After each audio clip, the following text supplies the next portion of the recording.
Ahora, dos grandes potencias latinoamericanas. ¿Grandes potencias latinoamericanas?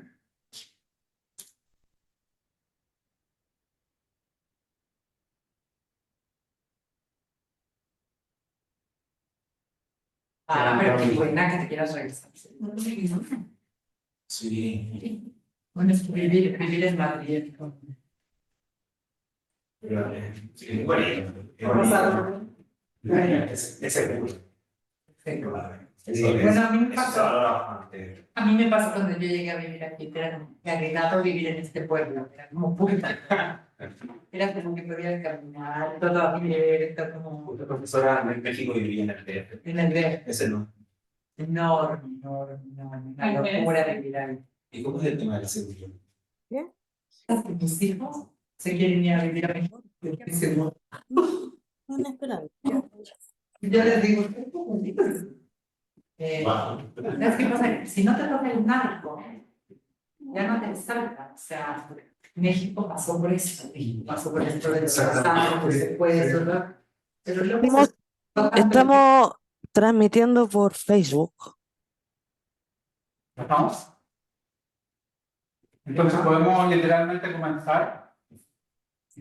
Cuando quieras. Bueno, sugiero que en 2 minutos máximo comenzamos.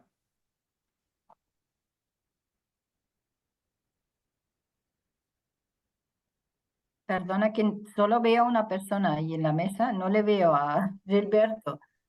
Allí, ya. Ahora sí. Sí. Hola. nos movemos cerca, profesora. No veo más. Gilberto, tienes que sentarte en la cabecera. ¿Te refieres que me siente aquí? En la cabecera, por favor. Ya, pero es que yo también necesito ver eso es lo que... Es que la única forma que aparezca Así es cual, si no, no la veo. Hay que tenerte como la mamá de Woody Allen. Espérate. Bueno, si les parece, entonces vamos a comenzar.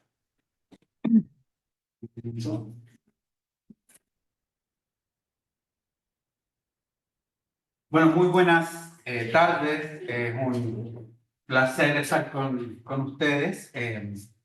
Y por supuesto, agradecer al Instituto de Estudios Internacionales que tiene esta instancia para poder presentar investigación, indagación, y particularmente agradecer a la directora Dorotea López, quien ha venido hoy especialmente a escuchar esta presentación, que es parte también de mi trabajo en España, que estábamos hablando, ocasión en la que conocí a la profesora Susan Gratius, que ella generosamente también y oportunamente pudimos compartir y dialogar para, en ese contexto, poder hacer este trabajo de investigación que se titula Una segunda transición, populismo y militarismo en América Latina, con la profesora Susana Gratius, que en unos minutos más comenzará también a esta reflexión. Yo comienzo diciéndoles a quienes nos ven, tanto en la mesa como a quienes nos ven a través del streaming a distancia, que pretendemos hacer un diagnóstico y un marco analítico para pasar a hablar de las transiciones democráticas, a partir de las transiciones democráticas ir hacia el populismo y militarismo para terminar con las conclusiones. El objetivo es explicar el surgimiento del populismo en tanto segunda transición, una transición reversa que refleja transiciones incompletas y también la presencia política de Fuerzas Armadas. La pregunta que de alguna manera conduce a la investigación es si la transición fue por ruptura, el populismo es más democrático, y si fue por reforma surge un populismo militar. ¿Puede explicarse la hibridación o autocratización con transiciones democráticas fallidas que generan otro tipo de régimen transitorio, ya sea populismo cuyo desenlace depende de la Fuerza Armada? Y por lo tanto esa va a ser podríamos decir, nuestra estructura de reflexión hoy día. Dejo con ustedes a la profesora Susan Gratius de la Universidad Autónoma de Madrid. Profesor. Sí, muy buenas tardes o buen día, no sé qué hora es ahí en Chile, supongo que 4 horas menos, ¿no? La 1, ¿no? ¿Será? Muchísimas gracias por la invitación al Instituto de Estudios Internacionales, a Gilberto, que hemos estado trabajando cuando estuvo él en la Universidad Autónoma de Madrid. Es un proyecto que vaya un poco más largo. ¿Se escucha bien o aumento el volumen? Escucha bien, profesor. ¿Sí?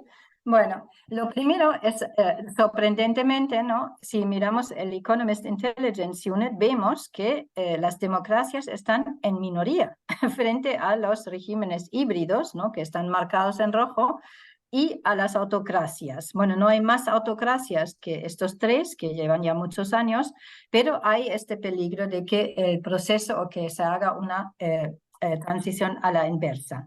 Ahora no sé cómo cambiar el slide. Yo creo que Yo lo tengo. lo voy a hacer, no te preocupes. Sí, sí, pues, ya.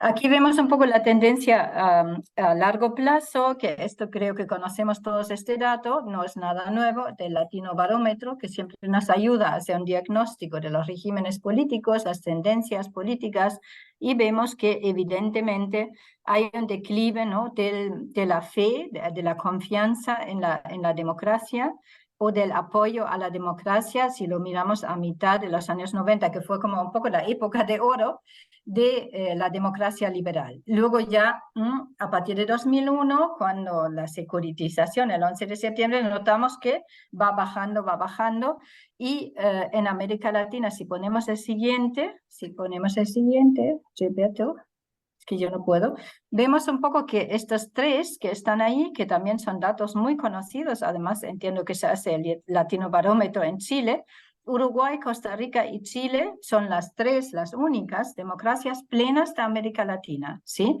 Y también, ¿no? No nos sorprende que, digamos, tienen más fe en la democracia que países como, por ejemplo, Guatemala, que ya estaría en los países híbridos, igual que, por ejemplo, México.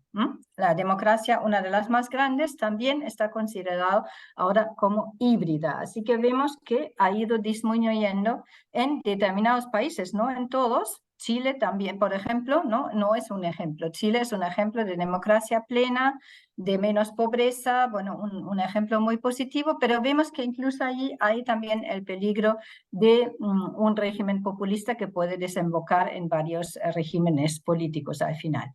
La siguiente. La confianza, eso también, si hiciéramos lo mismo en la Unión Europea con el Eurobarómetro, el resultado fue casi idéntico. También la Iglesia, no, creo que no las Fuerzas Armadas, pero las instituciones más clásicas, tradicionales, muy arraigadas, ¿no? El orden, esta idea del orden, la seguridad, las Fuerzas Armadas, que vemos que en América Latina, esta parte la va a explicar Gilberto, el profesor Gilberto Aranda, que hay como un retorno de las Fuerzas Armadas, de los militares a la política, no en el primer plano, desde la sombra, pero están ahí cada vez más presentes, como vimos en el caso de Brasil, como estamos viendo, en el caso extremo en Venezuela, donde hay un cogobierno, ¿no? Cívico-militar, ¿no? Las iglesias y digamos lo menos establecido, la menor fe que tienen los ciudadanos es en los gobiernos, en la institución electoral, el presidente y el poder judicial, ¿no? Lo peor es el poder judicial, y si miráramos las cámaras serían los congresos también, ¿no? Casi idéntico como en la Unión Europea, que también es una tendencia no solo latinoamericana, sino casi mundial. Si ponemos el siguiente. Gracias. Las causas del retroceso democrático, bueno, eso hay un amplísimo debate académico sobre esto, no vamos a entrar mucho en esto, sino vamos a mirar más bien luego la combinación entre populismo o populismo pretoriano o populismo militar, y luego esta transición hacia regímenes híbridos o autocráticos. Causas del retroceso democrático, bueno, los escasos beneficios sociales, ¿no? La democracia no suministra bienes públicos, suficientes como educación universal, seguridad ciudadana, ¿no? Que en muchos países es una de las razones para que la democracia liberal está muy desacreditada si pensemos en El Salvador, por ejemplo, ¿no? Beneficios públicos como transporte, salud, la pandemia, lo hemos visto con mucha evidencia en la pandemia, ¿no? Hemos visto también que la política se traslada cada vez más de las instituciones a la calle por las protestas ciudadanas en países, bueno, de Chile, ¿no? En Chile, Brasil lo vimos antes, hasta en Cuba en 2021, ¿no? La bajísima calidad de líderes y de las instituciones democráticas hace que también hay más confianza casi en la Iglesia y las Fuerzas Armadas. Y bueno, por otro lado, tenemos una tendencia global hacia una mayor autocratización, si miramos otros continentes como África, o si pensamos en la presencia de China y Rusia en América Latina, que no son democracias. Así que también hay una tendencia global de un declive democrático que tiene que ver con la pérdida de influencia de Occidente, ¿no? Estados Unidos, Unión Europea, etcétera. Y el populismo en América Latina, bueno, hemos visto 3 o casi 4 olas de populismo, aparece como solución, ¿no? Y así una transición, muchas veces lo vemos más adelante hacia regímenes híbridos y autocracias, con o sin participación militar, ¿no? Siguiente, por favor. Así que formulamos en este trabajo que ya estamos presentando 3 hipótesis, ¿no? En muchos países creo que pensamos que las transiciones democráticas por reforma, por pacto, por elecciones, no lograron subordinar los militares a la autoridad civil, ¿no? Esto no es una gran hipótesis, pero yo creo que merece un poco la pena volver a mirar las transiciones históricas de los años 80, de Whitehead, O'Donnell, esta clásica literatura de transitología, ¿no? De ciencia política, para ver qué es lo que ha fallado y qué es este fenómeno, cómo lo podemos relacionar con los procesos históricos, ¿no? Argentina es un caso interesante porque el gobierno de Milei y sobre todo la vicepresidenta nos podía indicar que quizá Argentina no es tanta excepción, pero queda un poco por ver qué va a pasar en Argentina, ¿no? Las transiciones democráticas en muchos países han sido incompletas, diría hasta en Chile también en este sentido, y han conducido a menudo a un populismo militar, ¿no? O directamente al autoritarismo, como es el caso de Venezuela. Y nuestra hipótesis es que hay como una segunda transición política, ¿no? A través del populismo, es como una cosa transitoria que puede desembocar en una mayor democracia participativa. Esto fue quizá el caso de Bolivia al inicio de Evo Morales, luego ya no, en la primera fase, hacia un régimen híbrido o hacia el autoritarismo, ¿no? Y eso depende, yo creo que hay que mirar retrospectivamente cómo se produjo la reforma y qué pasó con los militares en esta época, ¿no? Siguiente. Y entonces, nuevamente, ¿no? Así lo hemos puesto como más claro, ¿no? Segunda transición, que sería el populismo de izquierdas o de derechas, ahí podemos ir discutiéndolo en el debate, y lleva a estos 3 posibles regímenes, ¿no? A lo largo del tiempo. ¿Más? ¿Cambiamos? Volvemos un poco a las transiciones democráticas, que sería ya un poco más la segunda parte de la exposición. Sí, siguiente. Bueno, simplemente por recordar las dictaduras de la década del 70, hay algunas excepciones, ¿no? Colombia, por ejemplo, y Venezuela, que eran en la época las 2 democracias liberales. Y bueno, el caso de venezolano lo va a explicar un poco más adelante Gilberto, ¿no? Cómo ha sido una excepción en muchos sentidos, ¿no? Allí vemos un poco que no se producen en la misma época, ¿no? Pero terminan más o menos a partir del 78, ahora estamos creo que son 45 años de transiciones en América Latina, desde el inicio de la ola hasta el final, y el punto final fue un país que no está aquí, que sería México en 2000, ¿no? Con las elecciones y con el fin del partido único o del régimen del PRI, ¿no? Siguiente. Perdón, pero no puedo hacerlo. Entonces, en esta tercera ola recordamos un poco la literatura también, Transition from Authoritarian Rule, ¿no? Y ahora transitamos más bien hacia lo contrario, ¿no? Habría que hacer otros volúmenes, estos 3 volúmenes históricos que ha habido, poniendo, digamos, la transición a la inversa, ¿no? Perdón, que tengo aquí un problema. Un segundo, por favor. Que me ha venido aquí algo que no, ya no veo la... Ay, un segundo. Perdón, tengo un problema con el ordenador. No, ya, creo que ya lo he resuelto, perdón. Sí, el periodo, digamos que acabo de explicar, ¿no? Donde termina, como decía antes, con el caso de México, ¿no? No vamos a mirar en nuestro trabajo, no vamos a incluir tantos casos, porque, bueno, solo somos 2 personas, no podemos hacer un estudio empírico muy exhaustivo, y hemos puesto simplemente algunos países más emblemáticos y además donde coincide, ¿no? el régimen transitorio del populismo, ¿no?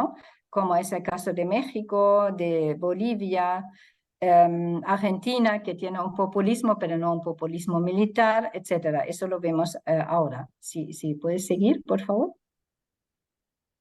Y entonces los tipos de transición, si lo simplificamos bastante, porque cada país tiene sus idiosincrasias, ha sido por ruptura en el caso de Argentina, ¿no? Recordemos la película sobre, digamos, los juicios, la justicia transicional, los juicios contra el gobierno militar, que se produjo el único caso en América Latina, creo, por ruptura por una guerra, ¿no? Las Malvinas Falkland, y que pierden los militares, que sería como su tarea principal defender el país ante, digamos, amenazas externas, ¿no? Y el caso de Argentina sorprende también, y en este sentido podemos quizá tener un debate sobre eso, que Milei ganó las elecciones y su vicepresidenta ha defendido, entre otras cosas, la dictadura militar. Eso es algo inédito en Argentina, ¿no? Pero en principio ha sido todos estos años una excepción porque no ha habido un populismo militar con complicidad en los militares. Por reforma, en Brasil, ¿no? Por pactos, si pensemos en Chile, o por elecciones, Nicaragua o México en 2000, ¿no? Siguiente, por favor. Entonces, bueno, podíamos entrar también en mirar un poco cómo incide el populismo en los diferentes regímenes políticos, ¿no? Autoritarismo pleno, competitivo de Levitsky, ¿no? Y democracia electoral, democracia liberal, ¿no? ¿Cuáles son sus efectos negativos, positivos? Y creo que en América Latina nunca hemos llegado a la consolidación democrática en casi ningún país. Solamente podíamos pensar en los 3 democracias plenas, Costa Rica, Chile y Uruguay, ¿no? Siguiente. Entonces también tenemos que pensar y rescatar algo que hago en mis clases también de O'Donnell, la democracia delegativa, que es como algo muy característico de América Latina, que también tiene su coincidencia con el populismo, ¿no? Porque, bueno, durante 4 años los ciudadanos delegan el poder a un presidente que es la figura máxima y que puede, digamos, más o menos hacer lo que quiere en este periodo, pero luego hay otra vez elecciones y se puede, ¿no? delegar el poder en otra persona, ¿no? Y esto tiene que ver con la debilidad de las instituciones y, digamos, el objetivo sería conseguir una democracia más participativa, más protagónica, ¿no? Y luego el autoritarismo competitivo, ¿no? Eso lo tenemos sobre todo si pensamos en Perú históricamente y ahora mismo el caso de Venezuela, ¿no? Muy claramente va a haber elecciones, parece que llegan a un acuerdo con Estados Unidos, pero no van a ser elecciones del todo competitivos porque muchos de la oposición están inhabilitados, ¿no? Siguiente. Y aquí tenemos nuestros casos que hemos incluido en varias partes del trabajo: Argentina, Bolivia, Brasil. Brasil en la época de Bolsonaro, no de Lula. Lula no sería populista. El Salvador, México y Venezuela. El Salvador con Nayib Bukele, ¿no?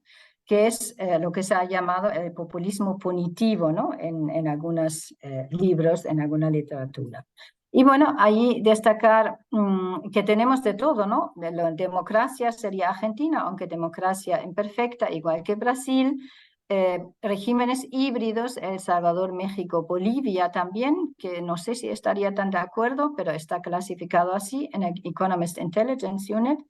Y Argentina, el caso de ruptura, todos los demás han sido pactos, acuerdos, reformas, pero no un caso de ruptura con el anterior gobierno militar, ¿no?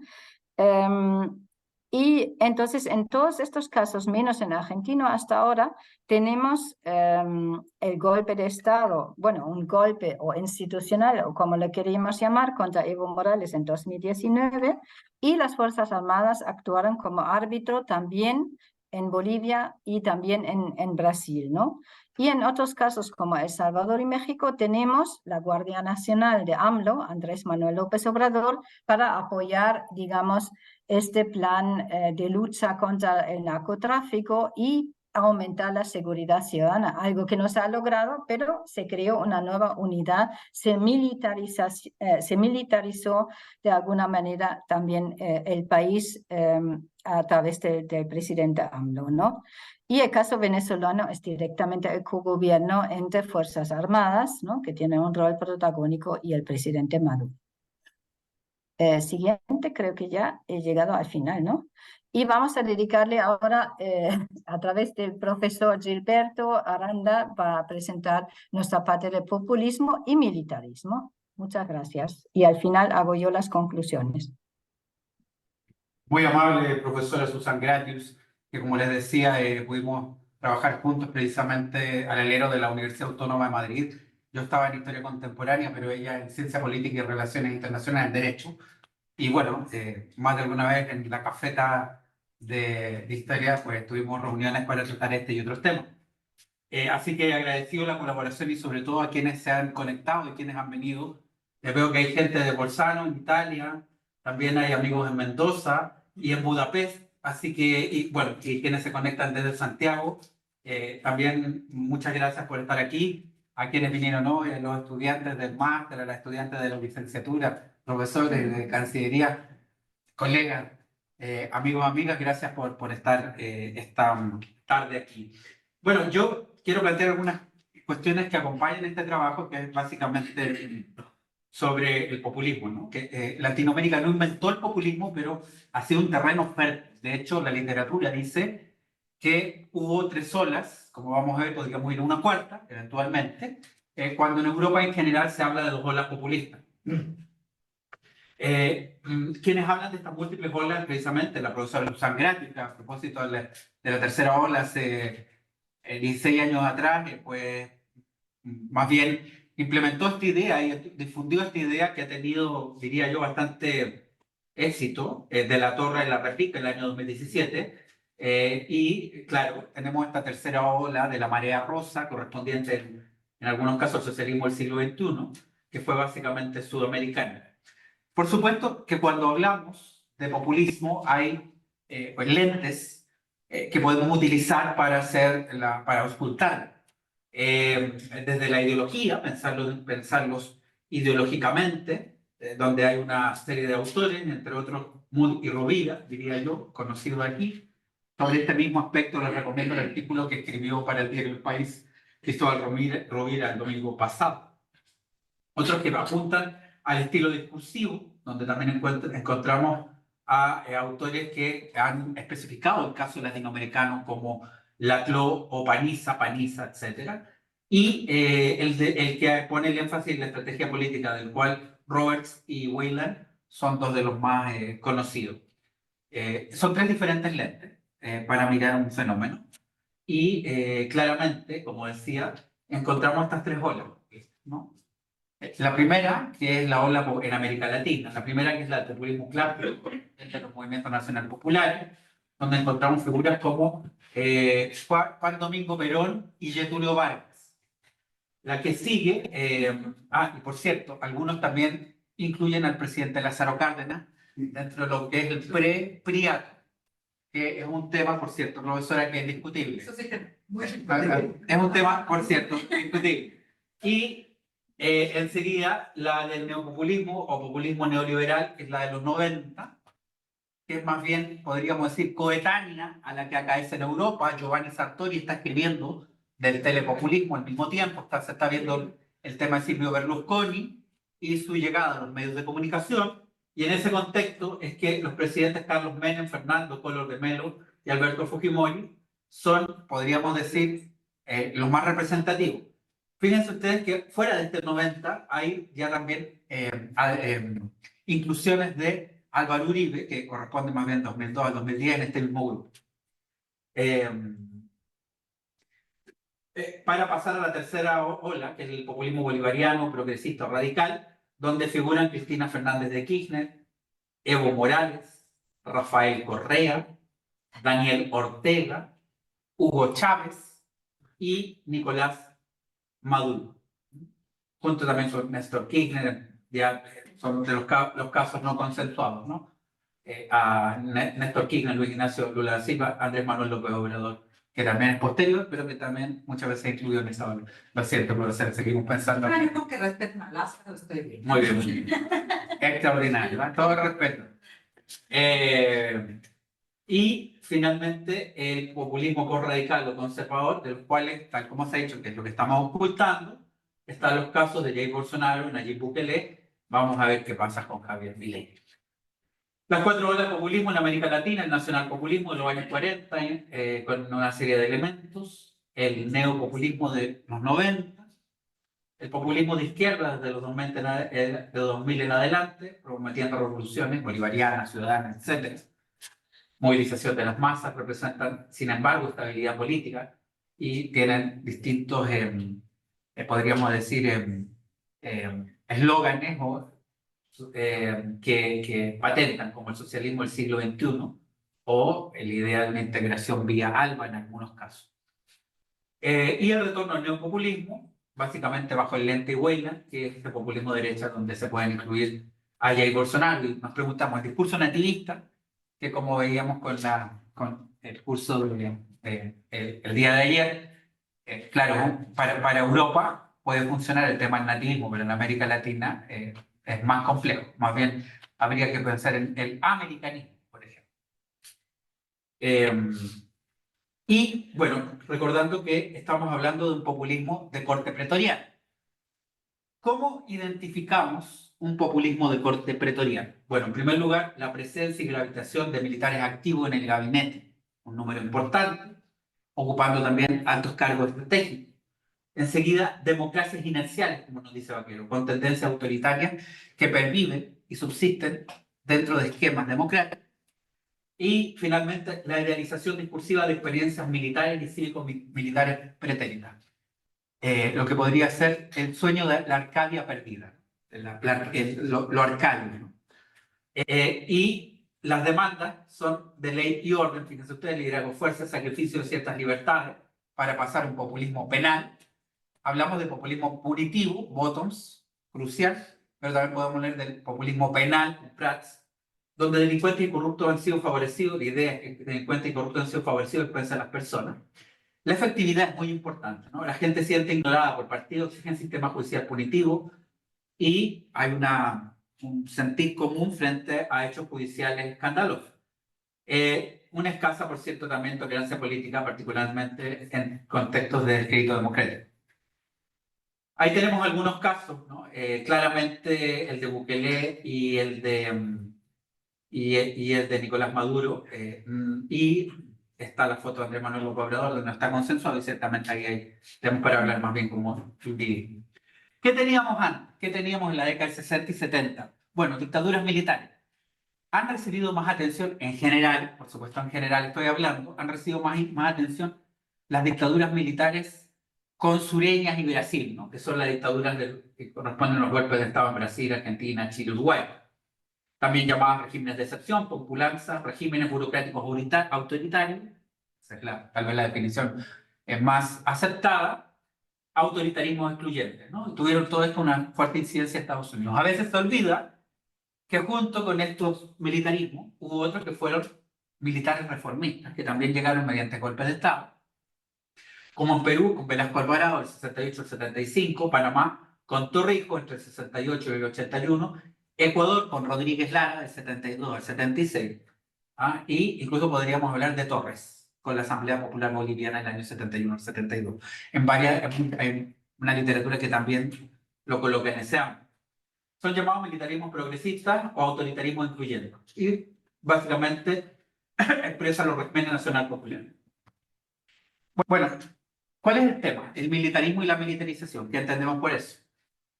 La militarización como la normalización del uso militares en tareas distintas a sus roles tradicionales, pero no como complemento ni excepcionalidad, sino que en roles tradicionales sin procesos planificados de modernización. O sea, donde no hay un proceso planificado que pueda derivar en polivalencia. Cuando no existe eso y una herramienta, un as, eso es lo que nos hace tomar atención. ¿No? Se justifica este uso del aparato territorial de vigilancia para áreas ajenas en el ámbito militar, para enfrentar, por ejemplo, cuestiones de desarrollo, pobreza, de salud, de analfabetismo, migración, drogas, etc. Multifuncionalidad de las Fuerzas Armadas sin redefinición de objetivos, esto es lo que más refería, sin redefinición de funciones ni de volumen.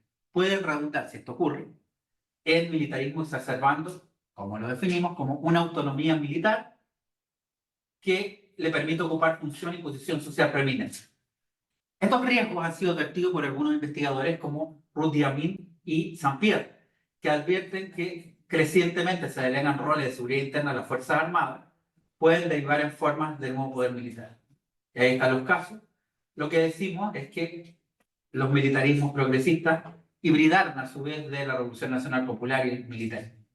Es decir, hay un tubérculo aglutinador, un eslabón semiótico, según Deleuze y Guattari.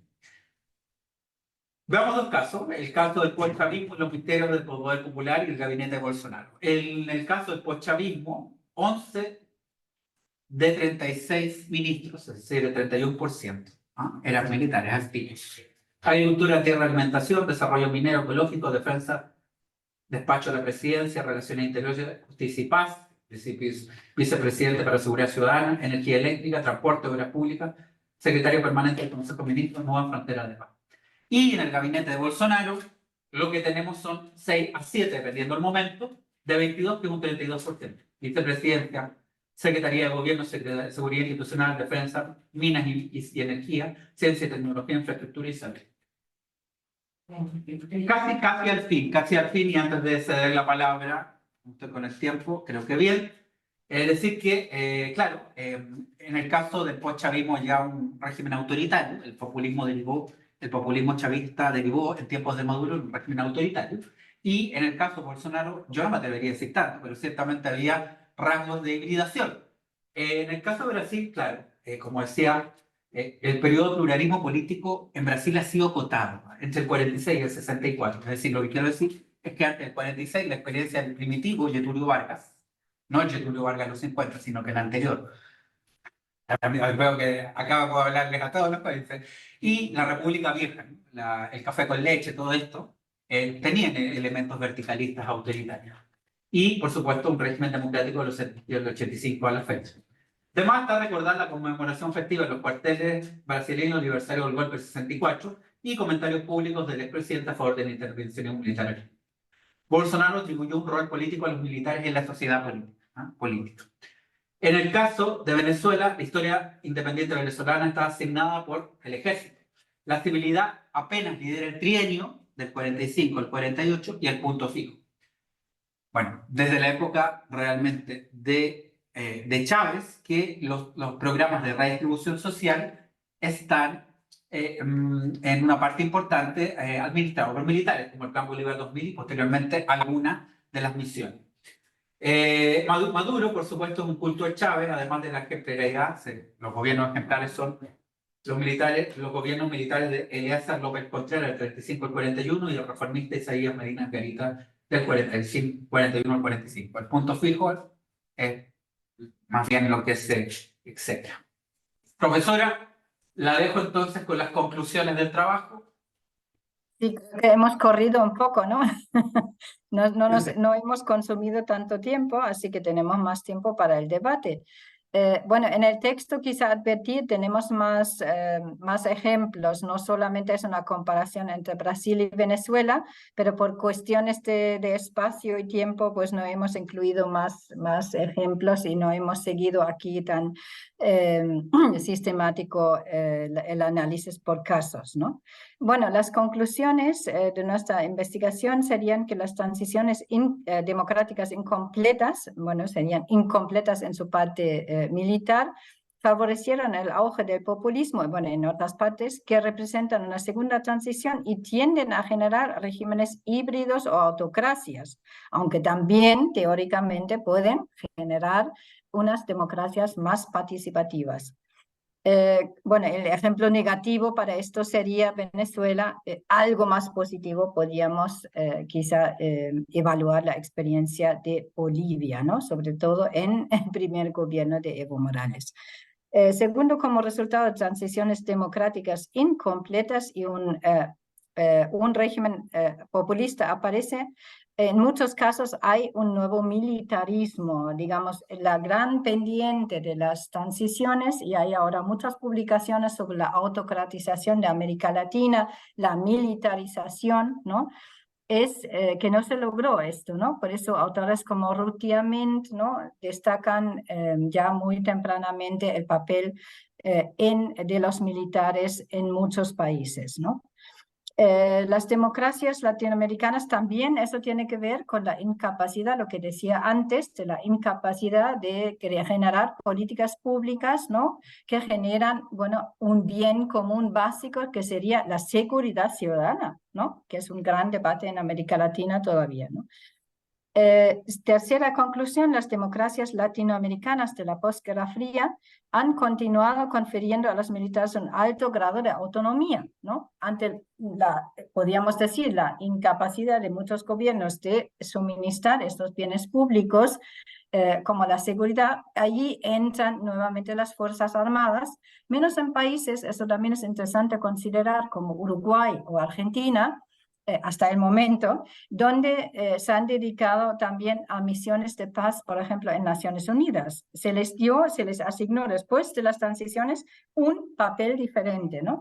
Que no es el caso de un país como, por ejemplo, México, donde no participan los militares en misiones internacionales de paz, ¿no? Y que tienen más autonomía de cara a la política interna, ¿no? Como resultado de una transición incompleta a la democracia. Los militares son un poder político fáctico en regímenes cívico-militares que, a diferencia de otros tiempos, no vemos, yo creo que he dicho golpe de Estado, perdón, contra Evo Morales, pero es para enfatizar que los militares han tenido un rol en esta gran crisis de 2019 hasta las elecciones siguientes de Luis Arce, y no queda del todo claro, porque yo no estuve en este momento en Bolivia y yo no soy experta en Bolivia tampoco, no queda del todo claro cuál fue el papel y quién invitó a Evo Morales a salirse del poder, pero hay allí un papel de los militares, creo que hasta ahí lo podemos consensuar, ¿no?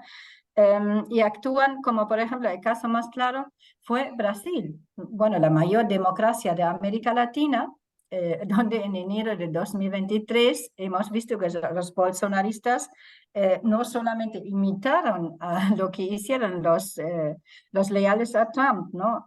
Cuando ocuparon en Estados Unidos unos años antes, sino ocuparon los tres poderes directamente en Brasilia, aprovecharon un momento y digamos, la complicidad de los gobernantes de Bolivia, de Brasilia, para ocupar los tres poderes. Y bueno, el hecho de que ahora tenemos a Lula da Silva, que yo no considero populista, como presidente tiene que ver con que los militares, las Fuerzas Armadas, no han dicho vamos a intervenir, vamos a seguir este llamado de los bolsonaristas de no reconocer el gobierno electo de Lula da Silva y hacer un golpe de Estado. Es lo que llamaron directamente a un golpe de Estado. Y en este sentido han sido hasta en un país como Brasil, ¿no? Gran democracia, los árbitros, ¿no? Para decidir en esta o en esta dirección. Y este papel lo vemos en muchísimos países y bueno, países como México que ya no están considerados una democracia, sino un régimen híbrido, ¿no? Allí, digamos, tenemos un tema y pasa algo. Y claro, nuestra idea es relacionar, ¿no? Podemos perfeccionarlo en nuestro artículo, ¿no? El elemento populismo, militarismo y las transiciones, un poco este triángulo, ¿no? Cómo cuadran estos tres elementos que son bastante complejos de por sí. Así que es un trabajo un poco ambicioso que vamos a estar ahora también revisando. Bueno, muchísimas gracias por la ocasión, por la invitación y esperemos que podamos discutir un poco nuestras hipótesis y nuestra investigación con ustedes, también los que están online, los que están presencial y en las redes. Muchas gracias. Hola. Alberto. Muchas gracias, profesora. Quiero nuevamente agradecer su presencia y decirle bueno, que ese año en Madrid también fue muy provechoso conocerle y aprenderse su trabajo. Así que muchas gracias por estar esta tarde aquí con nosotros y nosotras. Si les parece, vamos a abrir, tenemos espacio. Cumplimos con el horario exactamente y tenemos algo así como media hora para... el cuartel militar. Tanto uno se enferma de lo que estudia, ¿sabes? Entonces, Exacto. suele pasar eso. Será el tema. Entonces, si les parece, abrimos el espacio para debate. No sé si quienes están conectados. Ah, acá. Sí, sí, esa es la...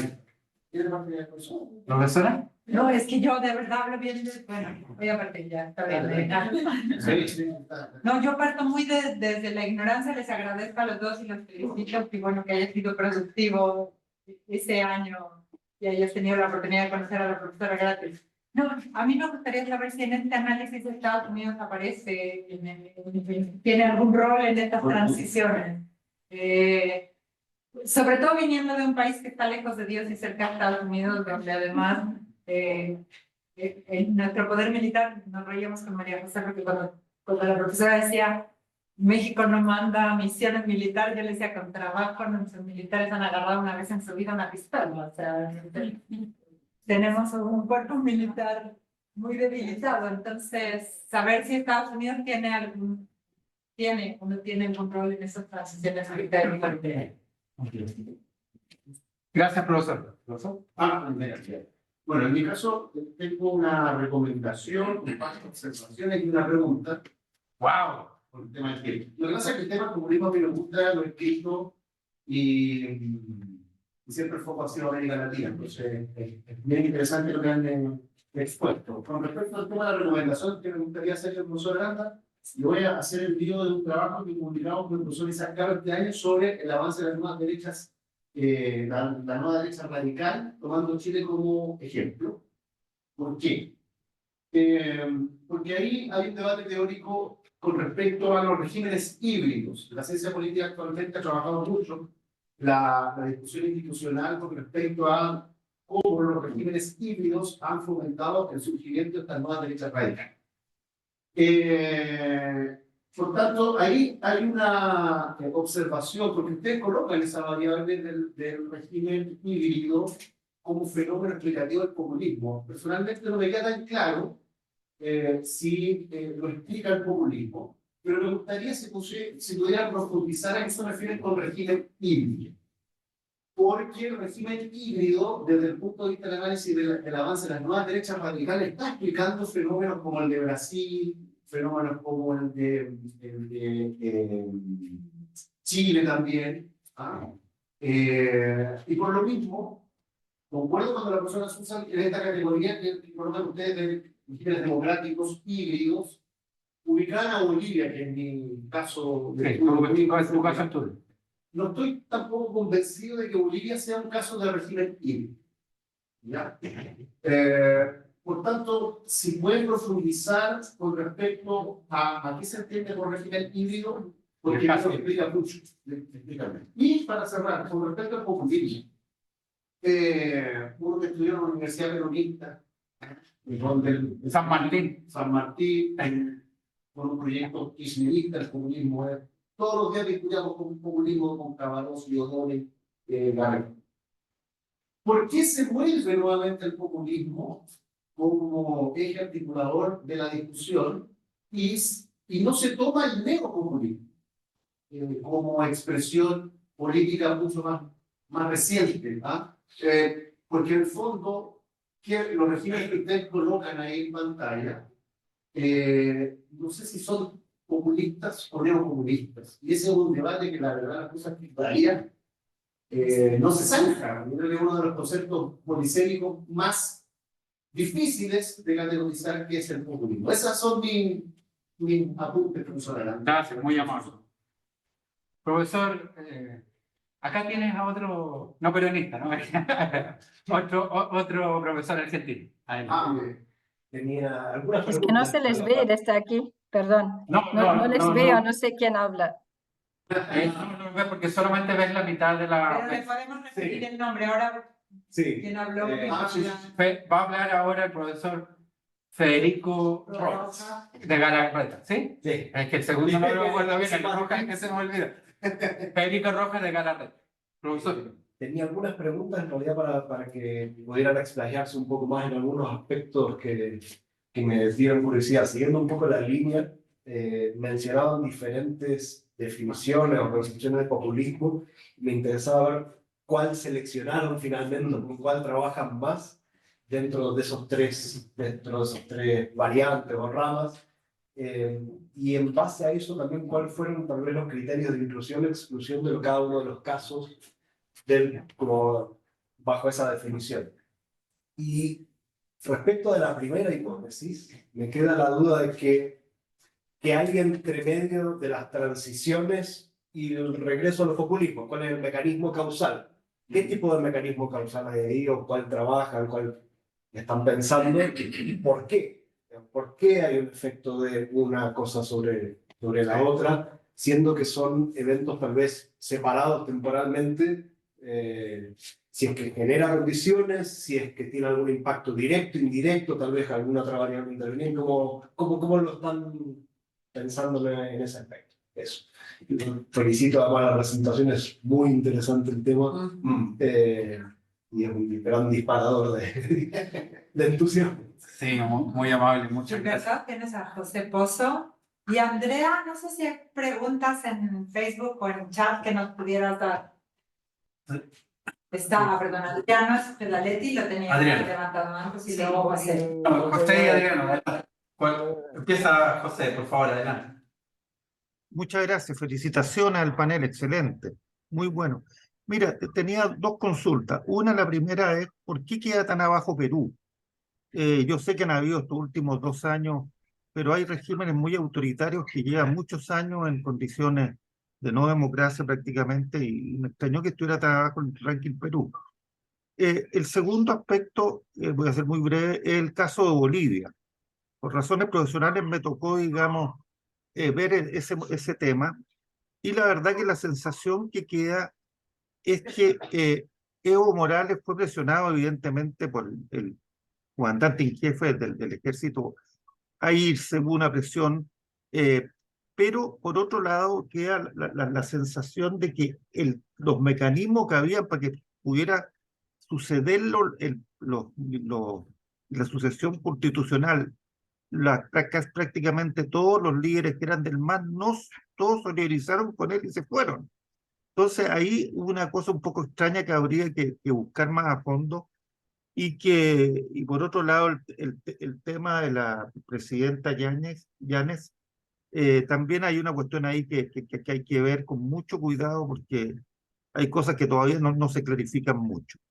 Y por último, una disquisición que me llama mucho la atención, y ayer en un panel que escuché, es que a nivel, y esto a nivel internacional, digamos, vemos en los mecanismos internacionales de resguardo de la democracia, que hay ahí un gran incentivo en general en el mundo a poner en los pactos, como le añaden a muchos convenios que son de otro origen el concepto de la cláusula democrática. Y lo vemos a nivel mundial, no solamente en Latinoamérica. Sin embargo, vemos que también ha habido un deterioro, no solamente en la región, sino que en otras partes del mundo, de la democracia. Entonces, ahí hay un tema, una zona gris que nunca he podido saber las razones más profundas, más allá de la desigualdad, más allá de los problemas que son evidentes y que han sido históricos. Muchas gracias, eso quería decir, muy amable. Muchas gracias, José Miguel. Y bueno, vamos a atender tu pregunta. Finalmente, Adriano, desde Mendoza, cuéntanos. Bueno, primero felicitarlos, saludarlos. Y profesor Gilberto, estimado amigo, me hace acordar a cuando siempre discutíamos todos estos puntos que habían sido de alguna manera puestos sobre la mesa hoy. Me hace acordar esas charlas que teníamos. En primer lugar, se los dejo como inquietud porque me sirve escuchar a colegas de distintas partes del mundo. ¿Cómo encasillarían ustedes al fenómeno Milei? Primera inquietud. Y segunda reflexión, pregunta, que también este trabajo es muy interesante porque ustedes utilizan la triangulación con la intervención militar y es un elemento muy lindo para justamente relacionarlo con esta pregunta. ¿No creen ustedes, y advierto, no lo digo por sus exposiciones y por su trabajo, sino hasta le diría por una cuestión más social, ¿no creen ustedes que se está hablando excesivamente de populismos con presidencias con características diversas, independientemente de las categorías? ¿No creen que nos estamos excediendo de catalogar como populismo a cualquier cosa y a veces el avasallamiento de las instituciones, que estamos viendo muchos ejemplos de todos colores ideológicos, no es un poquito más que populismo? Se los dejo como inquietud y reflexión también para debatir. Bueno, muchas gracias, felicitaciones a los dos y siempre es lindo y saludable compartir. Gracias, muy amable. Vamos entonces a dar espacio si les parece, a la respuesta. Profesora Gratius, la que prefiero, hubo 5 intervenciones, con la que se sienta más cómoda, yo abordaré la siguiente. O si quiere todas, la que prefiera. No, te dejo algunas, sí. Te dejo algunos chiles. Bueno, en primer lugar, muchas gracias por los comentarios, también en el chat, no sé si hay algo en las redes. Muy interesantes los comentarios y las preguntas, daría para otras 2 horas de debate, ¿no? Así que no me voy a exceder mucho porque son preguntas muy complejas, muy buenas. Empiezo quizá con la última, que es la más complicada. El populismo es excesivo, yo coincido, no sé cuál fue el nombre de la persona que habló último, pero porque no lo puedo ver hasta aquí, pero yo creo que nosotros consideramos más bien así como regímenes populistas, ¿no? Que es algo que escribí en un primer documento hace muchos años sobre el populismo latinoamericano, porque los populistas, a diferencia de los populistas europeos en América Latina, se quedan mucho tiempo en el poder y estamos hablando primero de populismos en el poder, no en la oposición. Eso también es importante destacar, ¿no? Y es cierto que hay un límite, ¿no? Porque mis colegas europeos están empezando a clasificar de populistas gobiernos tecnócratas. Allí yo creo que ese es el límite, ¿no? Tiene que haber una serie, pero es como estas palabras como globalización o ahora el sur global, que son como estas palabras chicle, goma, ¿no? Que puedes extender, que hay cientos de definiciones y nosotros no tenemos la solución final, ¿no? Para mí quizá lo que une los populismos de izquierdas y de derechas, allí discrepamos un poco el profesor Aranda y yo, quizá es lo antiliberal. Tienen un discurso antiliberal, ¿no?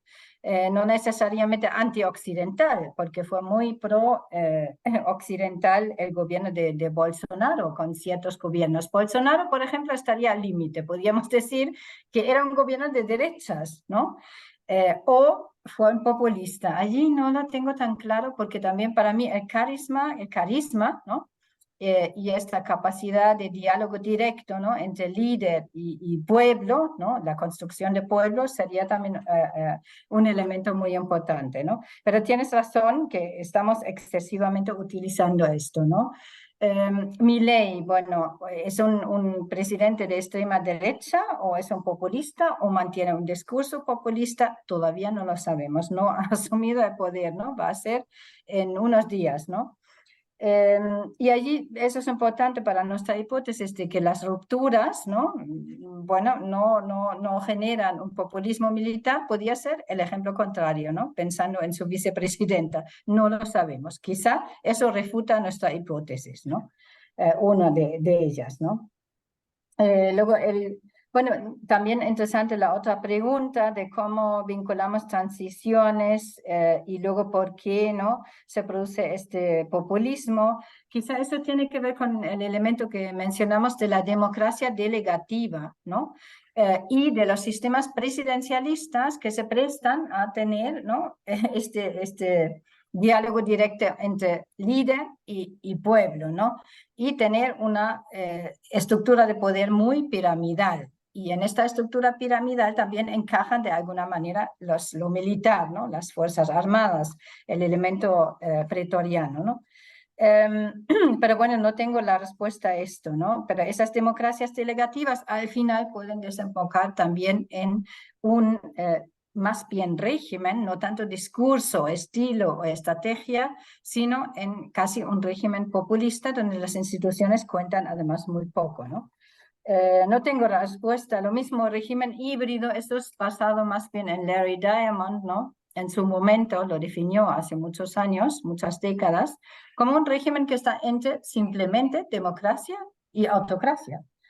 Que tampoco es un autoritarismo competitivo, ¿no? Porque tiene todavía elementos, elecciones libres, etcétera, que cumplen con las características de la democracia, ¿no? Pero bueno, hay que hacerlo como quizá mucho más fino, allí tiene razón, y básicamente hemos cogido datos del Economist Intelligence Unit, ¿no? En mi parte, que tiene estos indicadores como desde la participación hasta elecciones libres, etcétera, los indicadores que pueden encontrar en los índices democráticos. Allí yo no he inventado qué es un régimen híbrido. Es que son temas muy complejos, podíamos, digamos, definir todo mucho más y es quizá una tarea muy ambiciosa vincular esos tres elementos, populismo, militarismo, ¿no?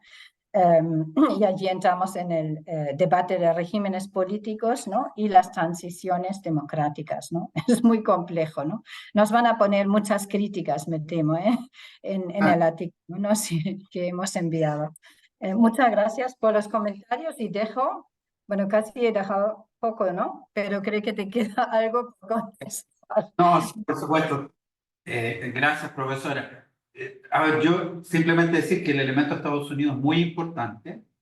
Es uno de los que hemos trabajado menos, pero con mucha conciencia respecto a que incluso los procesos de transición son alentados desde Washington. Incluso la primera vez que se habla de la tercera ola populista es un autor absolutamente sistémico, un intelectual orgánico en términos gramscianos, que es Samuel Huntington, quien habla de tercera ola populista. Entonces, ciertamente hay un elemento que es necesario analizar y que nosotros apenas lo mencionamos, pero que evidentemente es otra lista que hay que trabajar. Respecto a lo del régimen híbrido, bueno, yo creo que la profesora lo ha dicho. Yo agregaría, Máximo, que no es tan nuevo. La verdad es que Polibio de Megalópolis hablaba de la anaciclosis antes de la era común y la posibilidad de que cada uno de los regímenes que él advertía pudiera transformarse en un régimen mixto. Lo que pasa es que la ciencia política, y como tú sabes, de una matriz anglosajona, pues la ha tipificado de una determinada manera. Pero la verdad, la discusión de los regímenes mixtos, pues bien antigua, nada nuevo bajo el sol. Yo respecto del caso de Bolivia, que bueno, también se salió en otro momento, es decir, que la profesora, tuvimos una discusión, me parece muy útil, que lo que dijo, al fondo, es que ciertamente, un poco en la línea de la torre, fue un populismo positivo, ¿no? Fue una democracia negativa que fue incluyente de un segmento social que estaba o se sentía afuera, y eso es indiscutible. Lo que pasa es que hay un momento cuando se quiere quedar, que empiezan a surgir. Y ahí vemos que los militares finalmente actúan como árbitros, porque ya no salen arriba de tanquetas como en la década de 60 o 70, sino que le invitan a salir del país, que es un golpe blando. Este sí es golpe blando. Yo sé que también golpe blando se le dice a cualquier cosa, también a la destitución. Pero ese sí fue un golpe blando al gobierno de Evo Morales, que finalmente sale. Pero claro, él había decidido saltar su institucionalidad y en contra de un referéndum. Entonces, militares algo.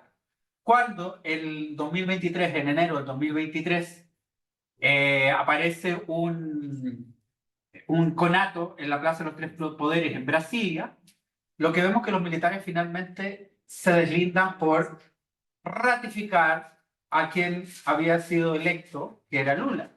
Entonces también tú ves ahí un papel de árbitro, ¿no? Un poco eso.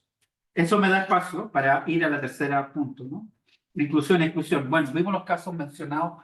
Básicamente usamos dos indicadores, uno es del The Economist y el otro es del Latino Barómetro. Básicamente todo nuestro trabajo está. Entonces, no hay una mayor disquisición al respecto, sino que tomamos esos datos y dijimos, vamos a trabajar sobre esos datos y lo trabajamos en el texto. Y sin embargo, lo segundo que tú preguntas sobre las hipótesis, ¿no? Bueno, la hipótesis básicamente, podríamos decirlo, es que las transiciones que no fueron por ruptura, como fue la Argentina, que fueron por pacto, reforma, dejaron espacio para que las Fuerzas Armadas todavía gozaran de cierta autonomía. Y en un contexto de crédito institucional, entonces más bien una variable interviniente, en un contexto de crédito institucional, la tentación es que quien ocupa la jefatura de Estado, en vez de ser un razonable proceso planificado de modernización, saca un as y utiliza la burocracia por antonomasia, que tiene fama de ser eficiente, eficaz, no corrupta en muchos casos, depende del país, por supuesto esto, pero en muchos casos no corrupta, para llegar a determinados logros. Entonces le dice, señores, señoras, miren, en realidad este es yo y mi gobierno. Esto es una tendencia también que es del año 92, de los neopopulismos. Retorno al tema del caso del neopopulismo. Hablar de los neopopulismos máximo es hablar de los populismos. Entonces también es una discusión abierta. Es hablar de ambos. Para el día de hoy, a mí me parece que es una discusión abierta, por lo menos para la cuarta ola, porque tú comprenderás que hay personas que incluso algunos gobiernos de la ultraderecha les llaman fascismo. Otros hablan de gobiernos patrióticos, como dice Sanabuca, populismos patrióticos, se tiene neopatriotas, y otros hablan de populismos radicales, de derecha radical y populista, como el caso de Moody Rovira. Yo en general me quedo yo creo en un sano escepticismo y me coloco como dos anteojos. Podríamos decir un bifocal, ¿no? Un anteojo, hacia arriba veo generalmente con parte de la norma laclosiana, con todo lo que dice Palizza y Arditti, y el otro foco es lo de Moody Rovira, que lo piensa más bien como una idea blanda, que circunda una idea fuerte, como puede ser nacionalismo, socialismo. El caso de Perú, paso a las dos últimas preguntas. El caso de Perú es un caso que llama la atención porque, claro, ¿cómo puede ser un país estar con tanta inestabilidad? 6 presidentes en los últimos 6 años, micro estallidos sociales, y sigue creciendo. Entonces, claro, José Miguel, llama la atención, a mí también llama la atención. Lo cierto es que el Fujimorato dejó una huella bien importante y esa democracia legislativa que se transformó, yo creo, en un momento en autoritarismo competitivo, con militares también muy cerca del poder, pudo desplegarse con estabilidad bajo un contexto de un liderazgo único e incontrovertido. Pero cuando ya vienen los siguientes mandatos, el nivel de fragmentación, tanto regional como fragmentación que propicia la misma institucionalidad, hace que por lo menos lo miremos como una cierta hibridación en algunos sentidos.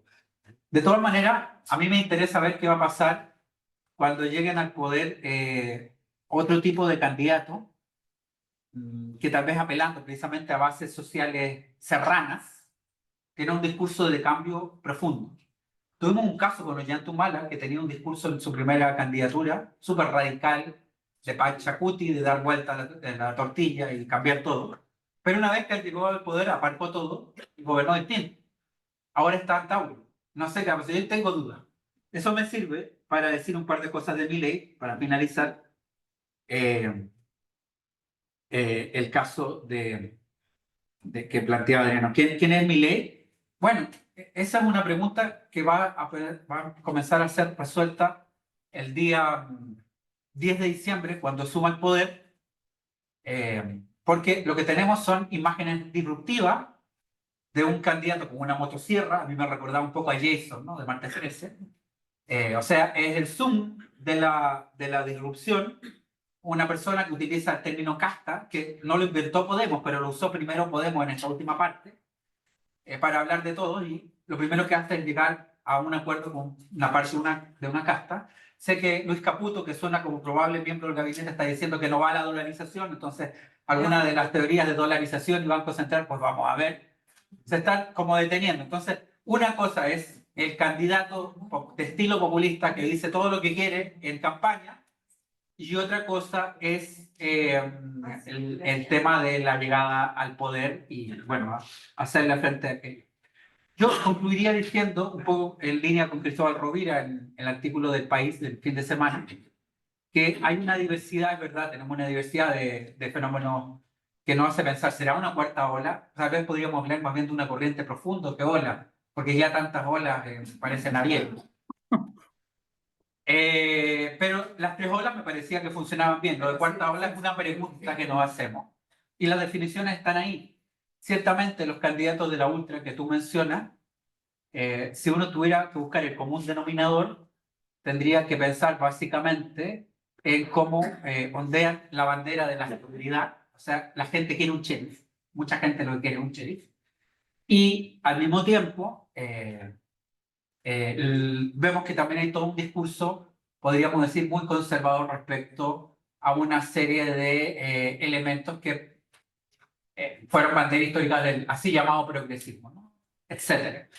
Entonces estamos ciertamente en una disyuntiva también de nominación. Esto es simplemente un aporte que puedes citar, es un estudio muy seminal, que me ha parecido interesante y bueno, que tengo que reconocerle todo el mérito a la profesora. Creo que tenemos, perdone que sea tan vertical, es que... Profesora Grande, yo solo le quiero avisar que somos más flexibles aquí que el profesor Adama. Esto no es un régimen militar. Tenemos 10-15 Se nos minutos pegó el adicionales. tema, ¿eh? Sí, sí, no, esto, ¿eh? Entonces, acá quiere Peligroso, ¿eh? decirnos algo Fabiola. Identificarse con el tema. Yo primero de todo, para mí es un tema también que soy, desconozco mucho, entonces para mí hay muchos conceptos que encuentro interesantes más que los comprendo. Pero yo quiero resgatar la pregunta de la profesora Dorotea, un poco respecto a Estados Unidos, sobre todo ahora que muy recientemente falleció Henry Kissinger, y obviamente esa discusión de las intervenciones obviamente es un tema muy importante en las democracias y las intervenciones militares, así que me encantaría un poco escuchar esta pregunta que hizo la profesora Dorotea sobre Estados Unidos en este escenario, si ustedes profundizaron, abordaron de alguna manera, no tienen considerado en este, sobre todo en la actuación militar, ¿no? Como Sí. Muchas gracias, te agradezco. Y Jorge Rick, va a hablar Jorge Rick, acá va a hablar Fabiola Wurst, que es profesora del Instituto de Estudios Internacionales y que es brasileña también, y va a hablar ahora Jorge Riquelme de Cancillería. Jorge. Gracias, Gilberto. Una pregunta a raíz de lo que decías tú de las transiciones pactadas. Bueno, en Chile es una decisión pactada.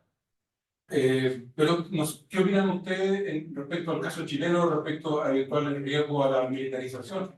Por ejemplo, en Chile se han atribuido nuevos roles a las Fuerzas Armadas que están asumiendo, por ejemplo, en los guardias de frontera, en protección de infraestructura crítica, en seguridad interna en el sur de Chile, en desastres naturales, como los incendios forestales que hubo el año pasado, que hay inundaciones. Si ustedes ven algún riesgo de militarización en ese sentido, porque las Fuerzas Armadas estamos en una zona de paz América Latina, no hay conflictos bélicos, y es un médico con el que cuentan los estados y que está jugando. Son 2% del PIB. es un medio que utilizan los gobiernos para solucionar problemas que son urgentes para la población. Entonces, no sé qué opinan en ese sentido. Si yo encuentro normal que utilicemos la Fuerza Armada, ya que ya la nueva vez, utilizar ese medio que es importante y que tiene disciplina, tiene recursos, tiene entrenamiento. Esa es una buena pregunta. Profesora Gratis. Sí, sí, parece, yo hablo más bien de Estados Unidos. Bueno, en este trabajo ya lo explicó el profesor, no hemos tenido en cuenta mucho el papel de Estados Unidos, pero también diría que al menos en gran parte de Sudamérica ya no tiene un papel tan preponderante como tuvo en el pasado, ¿no? Yo, sin embargo, simplemente he mencionado de paso, tengo un doctorando ecuatoriano que está precisamente analizando eso, ¿no? El populismo militar y también el papel de Estados Unidos, ¿no? En general, en todo el tema de la seguridad, también durante las dictaduras y sobre todo en el populismo actual, ¿no? Pero bueno, no hemos tenido en cuenta mucho los factores externos. Y también podríamos constatar quizá lo contrario, ¿no? Estados Unidos, bueno, se ha retirado y eso da más libertad y también más flexibilidad a crear regímenes con distintas características, ¿no? Si pensamos en Bukele, que sería otro ejemplo muy diferente de un tipo de populismo, también, bueno, con el apoyo de las fuerzas de seguridad, ¿no? Porque si no, no podía tener esta política que vende como muy exitosa de que las pandillas juveniles ya están totalmente bajo control porque están todos presos, ¿no? Digamos, y allí el caso de Chile no lo quiero tocar mucho, pero yo creo que, bueno, por mucho que se ha hablado desde mi punto de vista, ¿no? Que soy europea, que soy alemana, no soy chilena, he considerado o he mirado durante mucho tiempo el proceso de transición de Chile y creo que es uno de los más largos de América Latina, si pensamos en su componente militar, ¿no? Durante mucho tiempo y hasta ahora no tenemos una nueva constitución en Chile y también eso tiene que ver, yo creo que mucho con el papel de las Fuerzas Armadas o Fuerzas de Seguridad en la democracia chilena, ¿no? Pero bueno, eso es un tema más bien entre ustedes y mi visión es más bien desde fuera, pero yo creo que a veces se vende el modelo chileno como el modelo, ¿no? Pero yo creo que también ha tenido un gran problema de subordinación de los militares a la autoridad civil, ¿no? Eso lo sigue teniendo. Y eso es parte de esta democracia pactada, ¿no? Por el referéndum de 1988, ¿no? Cuando se inició todo ese proceso tan ejemplar en principio, pero ha tenido también costes, ¿no? No sé si coinciden ustedes. Gracias, profesora. Bueno, yo voy a decir un par de cosas, ¿no? A propósito de la muerte, efectivamente, del día de Henry Kissinger. Están todos hablando de eso en estos momentos. Decirte que, claro, se ha pensado también mucho en ligazón entre doctrinas de seguridad nacional y las dictaduras militares en América Latina. Pero la verdad es que la indagación actual habla de que hubo también algunos gobiernos democráticos que utilizaron la doctrina de seguridad nacional antes de la dictadura, el gobierno de Isabelita, ¿no? El año ya 74, 75 se empezó a hablar y era un gobierno que había nacido en las urnas, ella era la vicepresidenta. Y Bolsonaro también vuelve a hablar de seguridad nacional. Por lo tanto, ya no podemos hacer este vínculo tan directo que es como hablamos antes de dictadura, la seguridad nacional. Ciertamente el papel de Estados Unidos es crucial para este trabajo, fue más bien... China ninguno, ¿sí? Bueno, la mención que hicimos respecto a que, y eso lo conecto con lo que acaba de decir la profesora, en la medida en que Estados Unidos se retira y hay otras potencias que entran a la zona, hay más modelos que permiten un juego de ensayar distintas opciones. Por ejemplo, opciones que desde Estados Unidos, la academia anglosajona, serían híbridas, pero que a lo mejor para algunas sociedades son perfectamente satisfactorias, porque hay otros cambios. ¿Te das cuenta? Hay otros arquetipos, para decirlo de alguna manera, ya no solamente en la democracia liberal. Así que tiene una parte que ver, pero ciertamente fue en este trabajo tocado de manera no central, sino que más bien marginal, y es un buen punto que vamos a recoger cuando nos devuelvan el paper con crítica. A ver si le llega a alguno de ustedes, ¿no? Vamos a ver qué pasa con él. Dos, respecto de Chile, bueno, Jorge, este tema lo iremos debatiendo, no sé cuánto. Hay otro concepto que es el de securitización, que es el concepto de Busan y Weber, ¿no? Cuando hay un tema que se coloca en el ámbito de la seguridad, se securitiza y por lo tanto desaloja del debate, queda fuera del debate democrático. Y yo creo que al menos el tema en Chile de las migraciones se ha terminado securitizando, en mi opinión. Respecto a los otros casos, yo ahí voy a tomar más distancia porque no lo conozco tan bien ni trabajo sobre ello, como el tema de la macrozona sur. Yo ahí voy a ser más prudente. Lo que sí te puedo decir es que a mí me parece que pueden ser usadas en estado de excepción y la institucionalidad sí lo dice, que puede ser utilizada. El tema es cuando se renueva permanentemente el estado de excepción, uno tiene que pensar de que entonces tendríamos que tener una política más de largo aliento y no solamente un estado de excepción renovable donde hay que ir cada 6 meses al Congreso a pedirlo. Dictadura, esto no es una dictadura, dictadura era una institución también en la República Romana que duraba 6 meses. Pues. Y ahora cuando se renuevan permanentemente estados de excepción, entonces uno dice, pues deberíamos desarrollar una nueva doctrina para que esto no fuera de uso ante urgencia cada vez que se necesita algo, porque ahí aparece la discrecionalidad, Jorge, y lo que tenemos que disminuir son los rangos de discrecionalidad.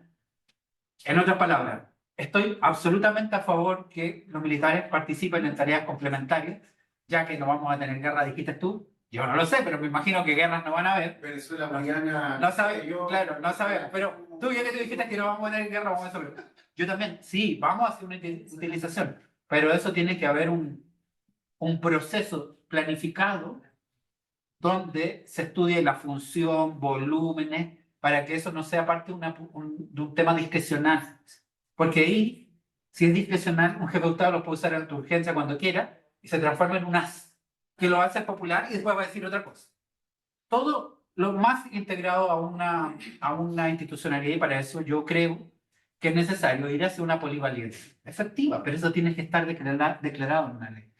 Por ejemplo, en el caso español, estuve allá, me parece que es fantástico que los militares ayuden a apagar los incendios forestales, los aplaudo por eso. Hay una unidad, ya hay una unidad especializada en aquello, que vino además acá a combatir los incendios en los de enero, pero para ello hubo toda una planificación y una integración en códigos de aquella función. Yo creo que, hecho eso, adelante.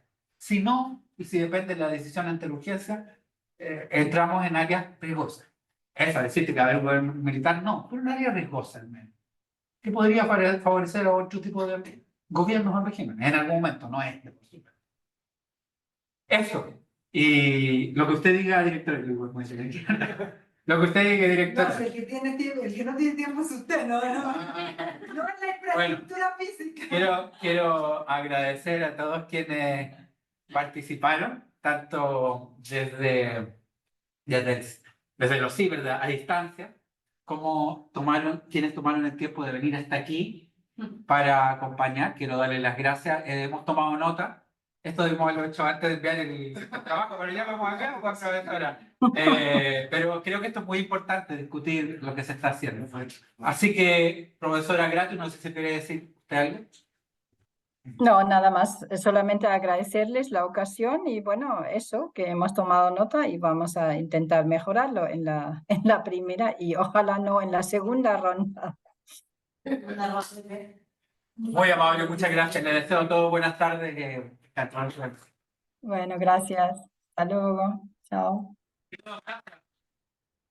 Gracias a todos y todas quienes se conectaron. Gracias. Hasta luego. Muchas gracias, excelente.